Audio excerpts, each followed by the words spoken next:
बच्चों नमस्कार, सुस्वागतम, आदाब, सत श्री अकाल। स्वागत है आपका हमारे YouTube चैनल सबस एकेडमी पर। और जैसे कि आप सभी जानते हैं कि हमारे इस चैनल पर केमिस्ट्री के कुछ सेशन हुए हैं, तो जितने भी सेशन हमारे हुए हैं सभी बच्चों के वो क्लियर कंफर्म हुए होंगे।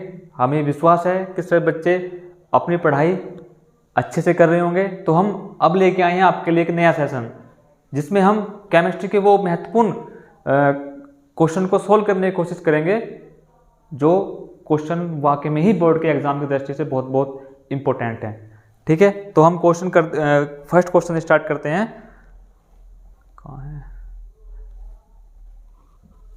देखो, हम आपके लिए आए हैं एनसीईआरटी के कुछ महत्वपूर्ण वो क्वेश्चन, चॉइस मल्टीप्लाई क्वेश्चन। देखो फर्स्ट क्वेश्चन क्या है इसमें कि दी गई अभिक्रिया के संबंध में कौन सा कथन असत्य है। दी गई अभिक्रिया के कथन में कौन सा कथन असत्य है।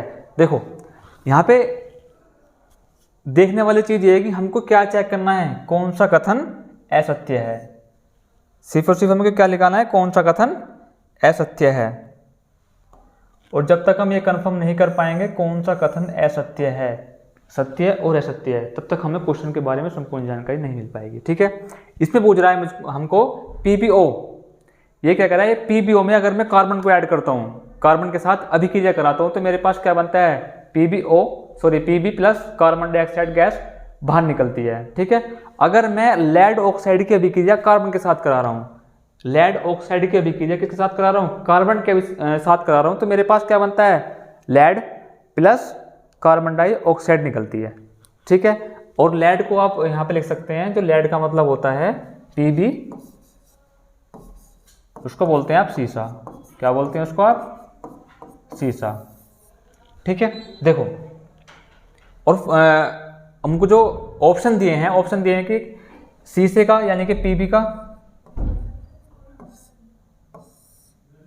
सीसा अपचयित हो रहा है, CO2 गैस अपचयित हो रही है, ठीक है, कार्बन उपचयित हो रहा है, या फिर PbO यानी कि क्या हो रहा है, अपचयित हो रहा है। ठीक है, तो हमें इनको ये देखना है कि इनमें से हमारे पास कौन सा ऑप्शन बिल्कुल सही है, कौन सा ऑप्शन सही है। देखो इसमें मैं देखता हूं, पहले देखो ऑप्शन क्या है, एक और दो, एक और दो, एक और तीन, एक और तीन, एक दो तीन, तीनों, या फिर ये सभी। देखो इसमें क्या है, अगर मैं पीबीओ की अभिक्रिया सी के साथ करा रहा हूँ और इससे निकल के आ रहा है PB plus carbon dioxide gas बाहर निकल रही है।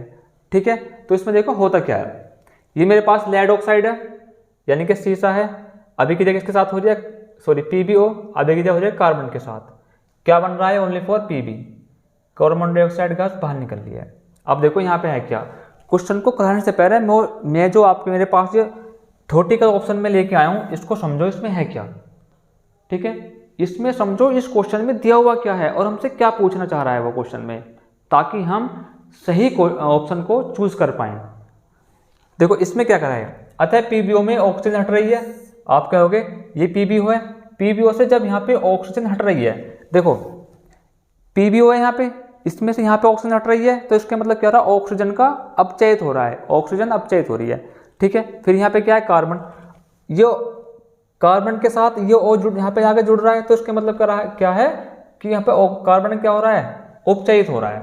इसमें जो क्या है, अगर लेड ऑक्साइड से क्या हट रही है, O हट रही है, वह लेड ऑक्साइड क्या हो रहा है, अपचयित हो रहा है, तथा C में O जुड़ रही है, C में क्या हो रहा है, कार्बन में क्या जुड़ रही है, ऑक्सीजन जुड़ रही है। और आप सभी जानते हैं कि पीबीओ क्या हो रहा है, पीबी अपचयित हो रहा है, अतः ये कथन क्या है, असत्य है। ये कथन क्या है, असत्य। और हमसे पूछ क्या रहा है, वो असत्य कथन पूछ रहा है। इसका मतलब जो हमारे पास फर्स्ट ऑप्शन है वो क्या है, बिल्कुल सही है। फर्स्ट ऑप्शन क्या है हमारे पास, बिल्कुल सही है। अब देखो दूसरी लाइन में क्या कह रहा है, वो क्या कह रहा है, पीबीओ अपचयित हो रहा है ना कि पीबी, पीबीओ अपचयित हो रहा है ना कि पीबी।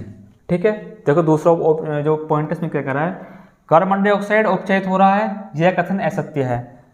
कार्बन डाइऑक्साइड क्या हो रहा है, उपचयित हो रहा है। क्यों हो रहा है, क्योंकि इसमें कार्बन में क्या मिल रही है, यहाँ पे ऑक्सीजन गैस कार्बन के साथ मिल रही है, और आपको पता है जब किसी तत्व के साथ उत्पाद के रूप में ऑक्सीजन गैस मिलती है तो उसको क्या बोलते हैं हम, उपचयित बोलते हैं। तो आप कहोगे ये उपचयित हो रहा है, वो क्या है बिल्कुल, इसके मतलब क्या, कार्बन डाइऑक्साइड गैस क्या हो रही है, उपचयित हो रही है। ये कथन बिल्कुल सत्य है, सॉरी असत्य है, क्योंकि कार्बन उपचयित हो रहा है ना कि CO2। इसमें क्या हो रहा है, कार्बन उपचयित हो रहा है, CO2 गैस उपचयित नहीं हो रही। कार्बन उपचयित हो रहा है बस only for carbon, CO2 gas उपचयित नहीं हो रही। उपचयित क्यों हो रहा है, जब यहाँ पे कार्बन सिंगल अवस्था में है और ये जो ऑक्सीजन है यहाँ पे आके किसके साथ ऐड हो रहा है, ये ऑक्सीजन के सॉरी कार्बन के साथ क्या हो गया, ऐड हो गया। इसके मतलब क्या है कि कार्बन उपचयित हो रहा है ना कि कार्बन डाइऑक्साइड गैस। ठीक है, इसके मतलब ये ऑप्शन भी सही है। अब देखते हैं, देखो हमको मिलके क्या कह रहा है, कथन पूछ रहा है, असत्य पूछ रहा है। इसके मतलब ये भी असत्य है और ये भी असत्य है। अब देखते हैं थर्ड वाले ऑप्शन को। थर्ड ऑप्शन क्या कह रहा है कि कार्बन उपचयित हो सकता है, सॉरी कार्बन उपचयित हो रहा है। कार्बन क्या हो रहा है, उपचयित हो रहा है। देखो कार्बन उपचयित हो रहा है क्योंकि कार्बन से क्या बन रही है, CO2 गैस बन रही है। बिल्कुल सही बात है भाई, कार्बन उपचयित तो हो रहा है, यहाँ पे कार्बन तो उपचयित हो रहा है, कार्बन के सामने साथ में क्या मिल रही है, ऑक्सीजन गैस मिल रही है। तो ये कथन बिल्कुल सत्य है, लेकिन हमसे पूछ क्या रहा है, वो असत्य कथन पूछ रहा है। तो इस पर्सन के अकॉर्डिंग ये कथन क्या हो जाएगा, गलत हो जाएगा। ठीक है जी, अब आते हैं इस पे फोर्थ ऑप्शन पे, जो फोर्थ पॉइंट आपके लिए लेके आया हूं मैं। देखो इनका पर्पस लाने का क्या है कि बच्चा अच्छे तरीके से क्वेश्चन को समझ सके। कभी कभी ऐसा होता है कि जो हम आपको पढ़ा रहे हैं बच्चे के दिमाग में वो चीज़ ऐड नहीं हो पाती, कभी कभी ऐसा हो जाता है। तो हमने क्या किया, हम पॉइंट को लेके आ गए आपके सामने कि इस अवस्था में ऐसा हो क्या रहा है कि कौन से ऑप्शन हमारे सही है और कौन से ऑप्शन हमारे गलत हैं। ओके, देखो वो क्या कर रहा है, PBO अपचयित हो रहा है, PBO अपचयित हो रहा है आपका, ठीक है हो रहा है, ठीक है। PBO से O हट रहा है, PBO से O भी हट रहा है, ठीक है। अतः कथन सत्य है, बिल्कुल सत्य है, ये कथन सत्य है। लेकिन पूछ तो हमसे असत्य कथन रहा है भाई, ये तो है हमसे क्या पूछ रहा है, वो असत्य कथन पूछ रहा है। तो इसमें सत्य कथन कौन कौन से हो गए हमारे पास, A और B, यानी कि ये भी गलत है और थर्ड भी गलत है और फोर्थ भी गलत है। ठीक है, तो ऑप्शन 1 और 2 सही है। तो ऑप्शन 1 और 2 क्या होंगे यहाँ पे, right answer. Option A right answer for we will the question. ठीक है, तो आगे चलते हैं।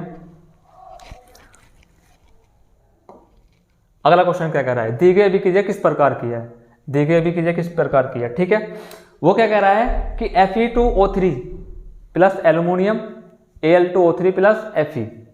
देखो इस समीकरण को हम आपके लिए कुछ बैलेंस करके लेके आए हैं, क्योंकि अगर ऐसी समीकरण आपके लिए एग्जाम में आती है, ऐसी समीकरण बहुविकल्प प्रश्न में, तो आपको संतुलित करा के देगा। बिल्कुल इसमें कोई दोहराई वाली बात नहीं है, क्योंकि हमको सिर्फ क्या देखना है, अभिक्रिया देखनी है कि ये अभिक्रिया किस प्रकार की है, अभिक्रिया किस प्रकार के, सिर्फ ये देखना है। ठीक है, वो क्या कह रहा है, अगर मेरे पास आयरन ऑक्साइड है, अगर मैं आयरन ऑक्साइड की अभिक्रिया एल्यूमिनियम के साथ करा रहा हूँ, आयरन ऑक्साइड की अभिक्रिया एल्यूमिनियम के साथ करा रहा हूँ, तो आप सभी जानते हैं कि मेरे पास क्या बनता है, एल्यूमिनियम ऑक्साइड बनता है। क्या बनता है, एल्यूमिनियम ऑक्साइड बनता है। और जब मेरे पास एल्यूमिनियम ऑक्साइड बनेगा तो आयरन बाहर निकल जाएगा। अब बात यहाँ पे आती है कि सर ऐसी क्या स्थिति है कि जब मैं आयरन ऑक्साइड की अभिक्रिया एल्यूमिनियम के साथ करा रहा हूँ और यहाँ पे ऑक्साइड के साथ क्या जुड़ रहा है, एल्यूमिनियम जुड़ रहा है। इसका मतलब है कि जो एल्यूमिनियम के प्रॉपर्टी गुण होंगे वो Fe से या फिर आयरन से ज़्यादा हैं। ठीक है, और जैसे ही मैं इनकी अभिक्रिया कराता हूँ आपस में, तो एल्यूमिनियम आयरन को अलग कर देता है और CO2 के साथ अपना आप जुड़ जाता है। ठीक है, सॉरी कार्बन के साथ। अब यहाँ पे आते हैं, ये क्या कह रहा है मेरे पास, ये कह रहा है आयरन ऑक्साइड की अभिक्रिया करा रहे हैं हम किसके साथ, एल्यूमिनियम के साथ। तो क्या बन रहा है, एल्यूमिनियम ऑक्साइड बन रहा है और आयरन क्या निकल रहा है, पदार्थ तत्व बाहर निकल रहा है। और जब ये तत्व बाहर निकल रहा है तो पूछ रहा है कि हमसे वो अभिक्रिया किस प्रकार की होगी। ऑप्शन है हमारे पास संयोजन अभिक्रिया, द्विविस्थापन अभिक्रिया, वियोजन अभिक्रिया और विस्थापन अभिक्रिया। ठीक है, तो इस क्वेश्चन को सबसे करने का आसान तरीका ये है कि जो हमको ऑप्शन दिए हैं, हम उनको ऑप्शन के जो भी पॉइंट हैं, ऑप्शन के हर एक बारे में हमको पता होना चाहिए कि इस क्वेश्चन में ये जो ऑप्शन दिए हैं और इस किन किन ऑप्शन के लिए कौन कौन सी डेफिनेशन हमको पता है। ठीक है, क्यों? क्योंकि आपको डेफिनेशन तो लिख के नहीं देगा बोर्ड, किसी भी बोर्ड के एग्जाम में, आप 12th में हो या फिर 10th में हो, तो कहीं ना कहीं हमको जितने भी डायरेक्शन होती है वो कंफर्म होनी चाहिए, जितनी भी परिभाषाएं वो याद होनी चाहिए। ठीक है, देखो फर्स्ट क्या है यहाँ पे, संयोजन अभिक्रिया। संयोजन अभिक्रिया क्या होती है? जब कोई दो तत्व किसी एक तत्व का निर्माण करते हैं। ठीक है, तत्व का मतलब होता है अभिकारक और निर्माण कर रहे हैं वो क्या होते हैं? उत्पादक। ठीक है, जैसे मैं कहूँ मेरे पास एक है और ये क्या है? बी तत्व है कोई, रिवर्स अभिकरण करी सभी, सॉरी ये क्या होते हैं मेरे पास? अभिकारक।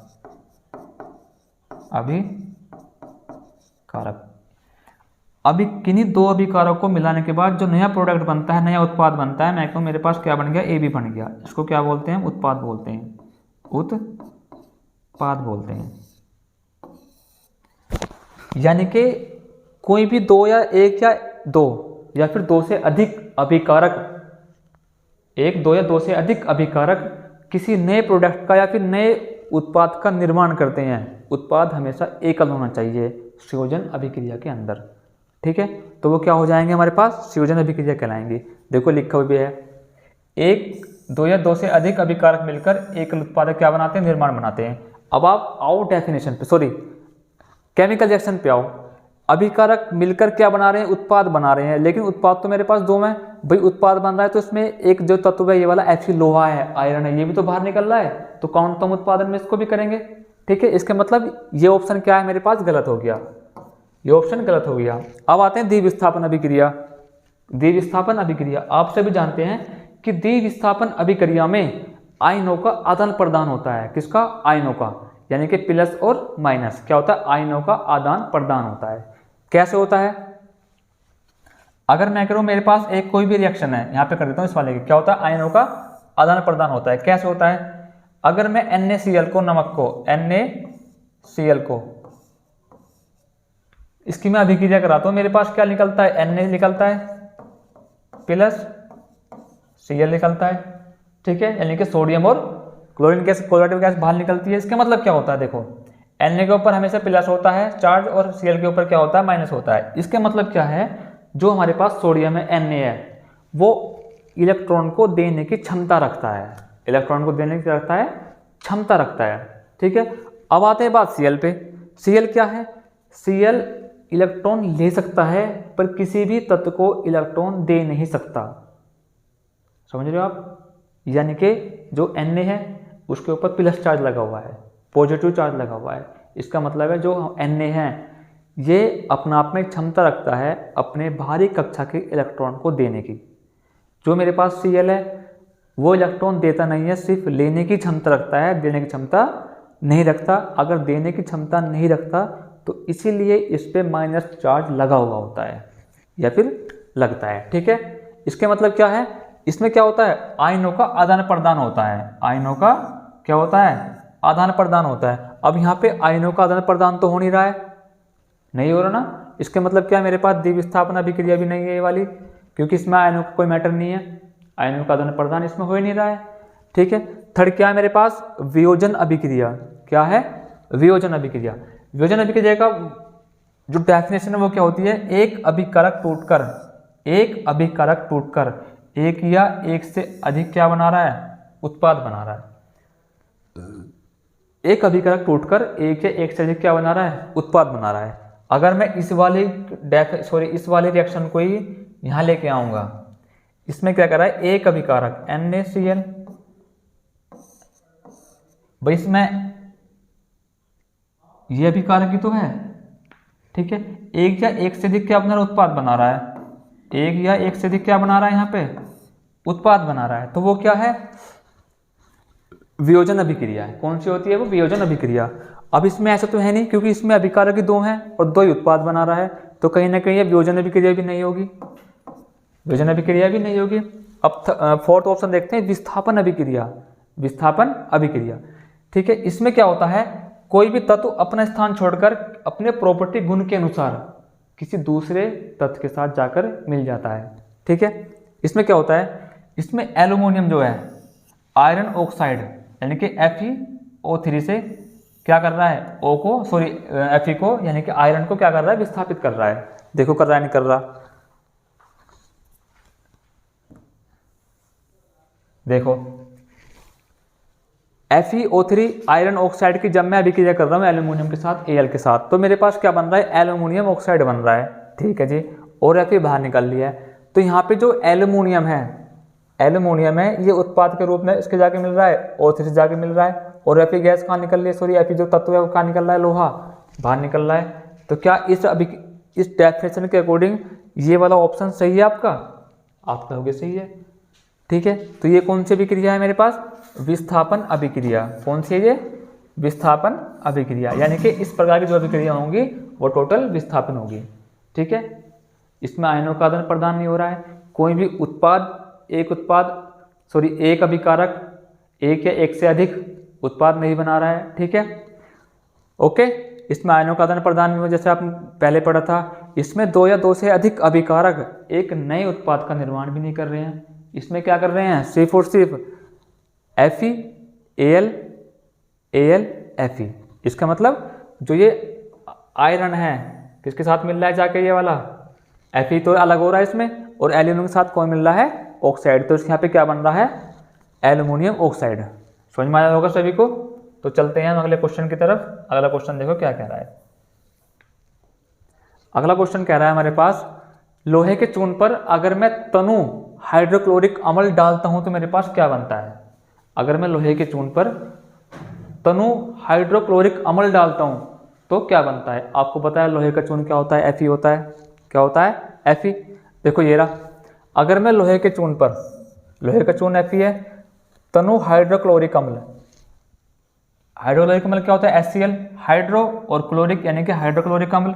अगर मैं इन दोनों के आपस में क्या करा रहा हूँ, रिएक्शन करा रहा हूँ, तो मेरे पास क्या बनता है। ऑप्शन देखो क्या बन रहे हैं, हाइड्रोजन गैस व आयरन क्लोराइड, क्लोरीन गैस व आयरन हाइड्रोक्साइड। कोई अभिक्रिया ना होगी। देखो इसका तो बिल्कुल कंफर्म होना चाहिए सही बच्चों को, जितने बच्चे यहाँ पे पढ़ रहे हैं केमिस्ट्री। जब हम किसी अभिकारक को आपस में अभिक्रिया कराएंगे तो कुछ ना कुछ उत्पाद तो 100% निकल के आएगा। इसमें किसी चीज़ की कोई मतलब सोचने वाली बात नहीं है। तो इसके मतलब ये ऑप्शन तो आपका देखते ही क्या हो जाएगा, गलत हो जाएगा, ठीक है। और आपको यही पता है कि आयरन और जल बनता है। क्या कहीं इस गैस में, यहाँ पे देखो, क्या यहाँ पे कहीं भी ऑक्सीजन है, क्या कहीं भी ऑक्सीजन है। और आपको पता है जल कहाँ पे बनता है, जहाँ पे H2O लगा होता है। भाई H2O जल ही तो होता है, ठीक है। यहाँ पे ऑक्सीजन तो है ही नहीं कहीं भी पूरी केमिकल रिएक्शन में। तो ये वाला ऑप्शन भी बिल्कुल गलत है, ठीक है। यानी कि देखते ही क्वेश्चन को सबसे पहले क्या करो, ऑप्शन को हटाने की स्टार्ट करो कि कौन सा ऑप्शन तो हो नहीं सकता। बचे मेरे पास कौन सा ऑप्शन, 1 या 2, ठीक है। अब आते हैं, अगर मैं आयरन की हाइड्रोक्लोरिक अम्ल के साथ क्या कर रहा हूँ, अभिक्रिया कर रहा हूँ, तो मेरे पास क्या बनता है, आयरन क्लोराइड बनता है। और हाइड्रोजन गैस कहाँ निकलती है, बाहर निकलती है। हाइड्रोजन गैस कहाँ पे निकलती है, बाहर निकलती है। अब हमको ये देखना है कि ऐसे कौन से ऑप्शन है जिसमें ये दोनों निकल रहे हैं, ठीक है। मैं कह रहा हूँ मेरे पास हाइड्रोजन गैस बाहर निकल रही है और आयरन क्लोराइड बन रहा है। हाइड्रोजन गैस बाहर निकल रही है और आयरन क्लोराइड क्या बन रहा है इसमें, ठीक है। तो इसका मतलब ये वाला ऑप्शन सही है। दूसरा ऑप्शन चेक कर लें, क्या पता एक से गलत, 2 ऑप्शन तो हमने पहले ही कट कर लिए, इसको चेक करते हैं। ये क्या कर रहा है, मेरे पास क्या बन रही है, क्लोरीन गैस बन रही है। वह iron hydro oxide gas iron hydroxide निकल रही है, तो वो भी नहीं हो रहा है यहाँ पे। इसके मतलब क्या है, यहाँ पे हाइड्रोजन गैस बाहर निकल रही है और आयरन क्लोराइड बन रहा है, ठीक है। तो इसका ऑप्शन क्या हुआ हमारे पास, ए ऑप्शन। चलते हैं आगे। वो क्या कर रहा है कि संतुलित रासायनिक समीकरण क्या है तथा संतुलित करना क्यों आवश्यक है। देखो संतुलित रासायनिक समीकरण होती क्या है, जब भी हम कभी किन्हीं 2 तत्व का आपस में समीकरण कराते हैं, ठीक है, अभिकारक और उत्पाद के रूप में, उसको बैलेंस करने का हमारा जो कर्तव्य बनता है, जो बिल्कुल फिक्स है कि हमको बैलेंस करनी ही करनी है वो, ताकि उनमें परमाणुओं की संख्या क्या हो, समान हो। परमाणु संख्या क्या होनी चाहिए, समान होनी चाहिए, ठीक है। यानी कि इधर भी इतने परमाणु और इधर भी इतने परमाणु किसी भी तत्व के। सपोज करो मेरे पास कोई A+B रिवर्सेबल C+D, यानी कि किन्हीं दो उत्पादों को मिलाकर मेरे पास कुछ उत्पाद बन रहा है, सॉरी किन्हीं दो अभिकारक को मिलाकर मेरे पास क्या बन रहा है, उत्पाद बन रहा है। ये अभिकारक होते हैं, ये क्या होते हैं, उत्पाद होते हैं। तो कहीं ना कहीं जिनके जितने गुण ए के होंगे उतने गुण यहाँ पे भी होने चाहिए, जितने गुण बी के होंगे वहाँ पे भी गुण इतने ही होने चाहिए, जितनी भी परमाणु संख्या होगी।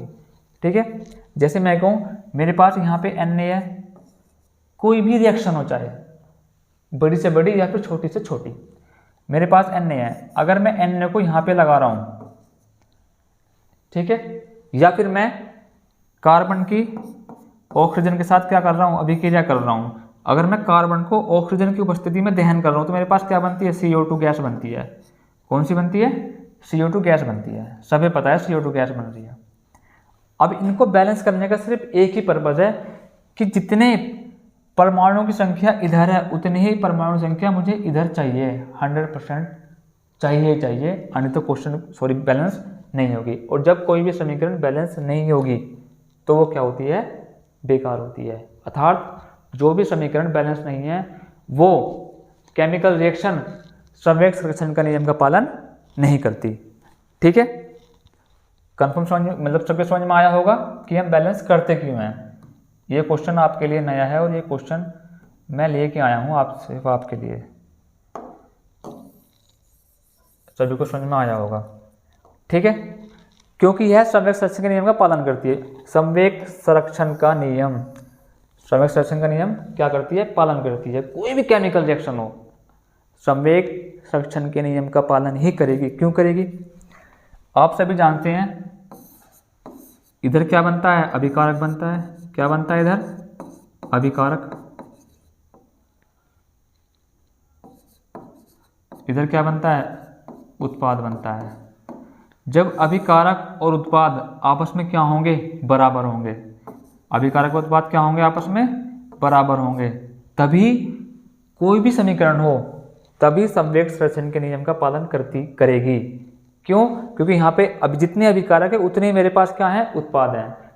अगर यहाँ पे कोई भी तत्व, जैसे मैं कहूँ हाइड्रोजन यहाँ पे 2 है तो यहाँ पे भी हाइड्रोजन 2 ही होना चाहिए मुझको। यहाँ पे नाइट्रोजन 3 है तो यहाँ पे नाइट्रोजन 3 ही होना चाहिए। ठीक है, तो इसको बोलते हैं कि करना क्यों आवश्यक है, क्यों हम करते हैं। ठीक है, सबसे मेन पॉइंट क्या है, क्योंकि यह संवेग संरक्षण के नियम का पालन करती है और जो भी केमिकल रिएक्शन संवेग संरक्षण का नियम का पालन करेगी उसको बैलेंस होना ही पड़ेगा। ठीक है, आगे चलते हैं। देखो क्वेश्चन अगला कितना अच्छा क्वेश्चन है। वो क्या कर रहा है कि निम्नलिखित समीकरण को क्या करना है, बैलेंस करना है, संतुलित करना है। निम्नलिखित समीकरण को संतुलित करना है। और आपको अभी बताया था कुछ ही सेकंड पहले कि संतुलित करते क्यों है। ठीक है, और आपके 4 से 5 नंबर का क्वेश्चन, 3-4 क्वेश्चन इस चैप्टर से आने ही आने हैं कि बैलेंस करो, केमिकल रिएक्शन को बैलेंस करो। देखो इसमें क्या कह रहा है, ये क्या कह रहा है कि नाइट्रोजन हाइड्रोजन गैस के साथ संयोग करके अमोनिया गैस बनाती है। कौन सी, नाइट्रोजन प्लस हाइड्रोजन क्या बना रही है, यहाँ पे अमोनिया गैस बना रही है। हमको पता है अमोनिया गैस का फॉर्मूला होता है वो NH3 होता है, NH3 होता है। ठीक है, और आपको जितने भी हमारे सेशनों में हैं लगभग सभी सेशनों में बताया गया है कि कोई भी तत्व सिंगल अवस्था में नहीं आता, वो अपने साथ कोई नंबर या कोई भी परमाणु के अणु साथ लेके आएगा। ये क्या यहाँ पे नाइट्रोजन और ये क्या यहाँ पे हाइड्रोजन। नाइट्रोजन अब ये बिल्कुल बैलेंस होने की स्थिति में है। इसका मतलब क्या है, अगर मैं नाइट्रोजन को हाइड्रोजन गैस के साथ अभिक्रिया करता हूँ, उनका एक संयोग करता हूँ, तो मेरे पास अमोनिया गैस क्या निकलती है, बाहर निकलती है। ठीक है, अब इसको बैलेंस करना है। क्या करना है, इसको बैलेंस करना है। आप देखो यहाँ पे जो मेरे पास नाइट्रोजन है, कितने अणु है इसके, 2 अणु हैं। यहाँ पे कितने अणु हैं, सिर्फ और सिर्फ 1 अणु है। तो मैंने क्या किया, सबसे पहले नाइट्रोजन को ही बैलेंस कर लिया। कितने अणु हो गए यहाँ पे, 2 अणु हो गए। नाइट्रोजन गैस बिल्कुल इक्वल होगी। अब जैसे नाइट्रोजन गैस इक्वल हुई उसके बाद हम चेक करते हैं हाइड्रोजन गैस को। यहाँ पे कितने अणु है हाइड्रोजन के, 2 अणु। यहाँ पे कितने हो गए, 3 दूनी 6 अणु हो गए। तो यहाँ पे हाइड्रोजन गैस के अणु बराबर नहीं है, तो मैं क्या करता हूँ, यहाँ पे 3 से क्या कर रहा हूँ, मल्टीप्लाई कर रहा हूँ। इसके मतलब अब चेक करेंगे कि क्या वाकई में ही ये केमिकल रिएक्शन बैलेंस हो गई या नहीं हुई। अब देखो नाइट्रोजन, यह है कि मेरे पास नाइट्रोजन कितने अणु हैं? ओनली 2। यहाँ पे कितने अणु हाइड्रोजन के? 2। ठीक है, क्लियर है। हाइड्रोजन 3 दूनी 6, हाइड्रोजन 3 दूनी 6, यानी कि इसका मतलब क्या? बिल्कुल बैलेंस होगी, संतुलित होगी ये वाले समीकरण। और जब बैलेंस होगी, संतुलित होगी, तो इसका मतलब क्या है? ये केमिकल रिएक्शन हम उस स्थिति में ले गए जिस स्थिति में कोई भी एग्जामिनर को भी चेक करते हैं हमको क्या देता है? नंबर देता है। ठीक है, अब आते हैं बी क्वेश्चन पे। बी क्वेश्चन मेरे पास कह रहा है कि अगर हाइड्रोजन सल्फाइड गैस वायु में दहन करने पर जल व सल्फर डाइऑक्साइड गैस बनाता है। सल्फर डाइऑक्साइड गैस बनाता है। अब देखते हैं इसको, ये है क्या? ये क्या है मेरे पास? हाइड्रोजन सल्फाइड यानी कि H2S। उसके बाद क्या है मेरे पास? ये ऑक्सीजन, सॉरी ये देखो ऑक्सीजन, वायु में ऑक्सीजन होती है, ये ऑक्सीजन। इनको संयोग करके यानी कि अभिक्रिया करके क्या बन रहा है? जल बन रहा है। उसके बाद सल्फर डाइऑक्साइड गैस बन रही है। ठीक है, हमें लेके आ गया हाइड्रोजन सल्फाइड प्लस ऑक्सीजन।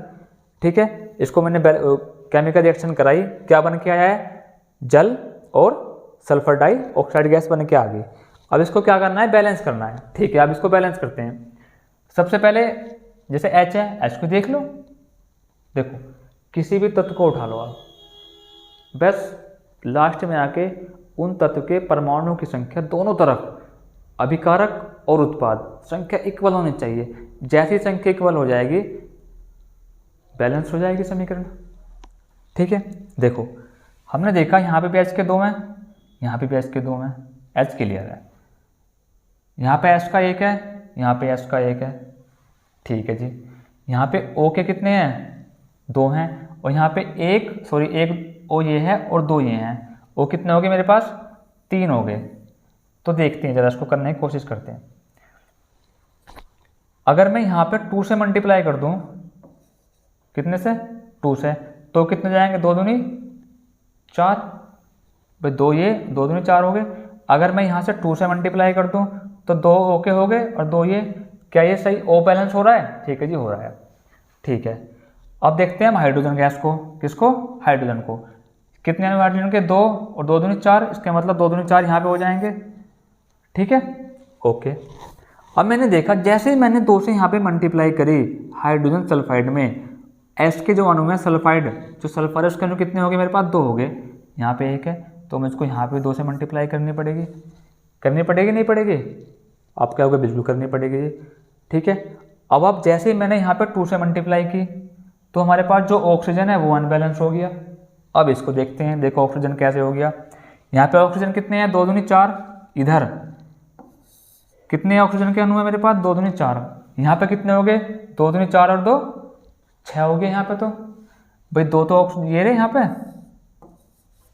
और 4 ये हो गए, 2 दूनी 4 ये हो गए, तो टोटल अणु कितने हो गए मेरे पास? 6। यहाँ पे कितने हैं? 4। तो मैं क्या करूँगा? यहाँ पे कितने से मल्टीप्लाई कर दूंगा? 3 से मल्टीप्लाई कर दूंगा। 3 दूनी 6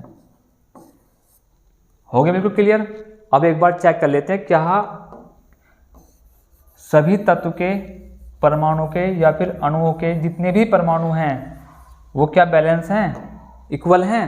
क्योंकि अभी पढ़ा था हमने कि अभिकारक प्लस उत्पाद, अभिकारक और उत्पाद, इधर अभिकारक होता है इधर उत्पाद होता है, उनके जो परमाणु क्रमांक होते हैं या मैं कहूँ परमाणु की संख्या होती है वो क्या होनी चाहिए? सॉरी, परमाणु संख्या क्या होनी चाहिए? यहाँ पे बिल्कुल बैलेंस होनी चाहिए। ठीक है, देखो हाइड्रोजन 2 दूनी 4 क्लियर है, हाइड्रोजन 2 दूनी 4 बिल्कुल क्लियर है। सल्फर 2 ठीक है। ऑक्सीजन 3 दूनी 6, ऑक्सीजन 2 दूनी 4 और 2 6, बिल्कुल संतुलित होगी समीकरण, बिल्कुल इक्वल है।